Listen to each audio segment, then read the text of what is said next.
So yan, good morning. Good morning sa lahat. I hope everyone is having a good day. So yan yung boses natin while wala pa tayong ganito. So, try natin ilagay ito. Yung mic. Tapos, so ganyan. Na ba? So ito na ngayon yung boses natin nung meron ng mic. Nabili ko lang to sa Shopee. I will put the link sa comment section. So, hi, good morning pa rin. No? Good morning sa lahat. So what happened earlier? Mga more than an hour ago. So dito kami sa Coronadal City. So we are near to Davao City.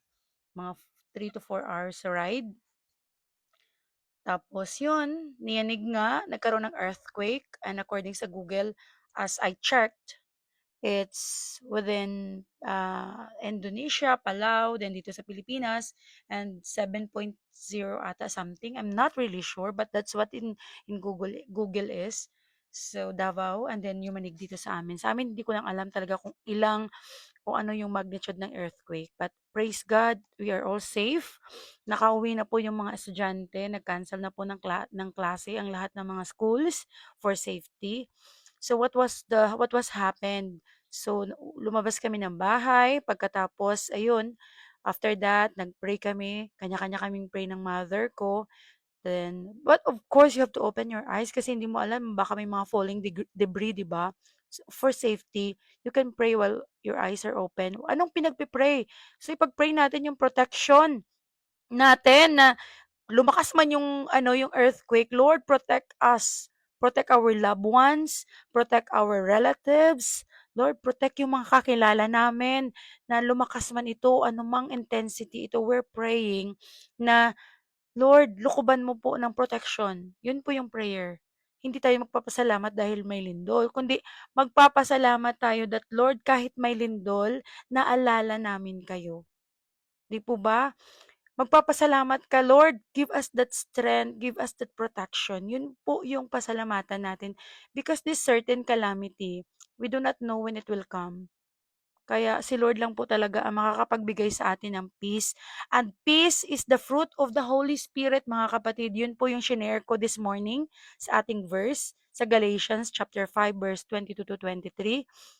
That even in the midst of whatever the uncontrolled situation na mga dumating sa ating buhay, sakit or calamity man yan, we are able to have peace and able tayong tumawag sa Panginoon na siya lang po ang makakatulong sa atin. Sa totoo lang po, hindi lang naman ako nagsasabi ng ganito, marami na.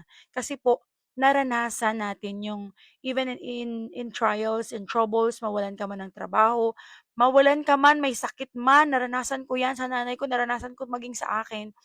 We are still able to endure the pain and yung mga walan ka talaga ng pera, yung kailangan mo ng tulong talaga, si Lord ang makakapagbigay. He will use people, He will use situation, He is going to use instrument to give us peace.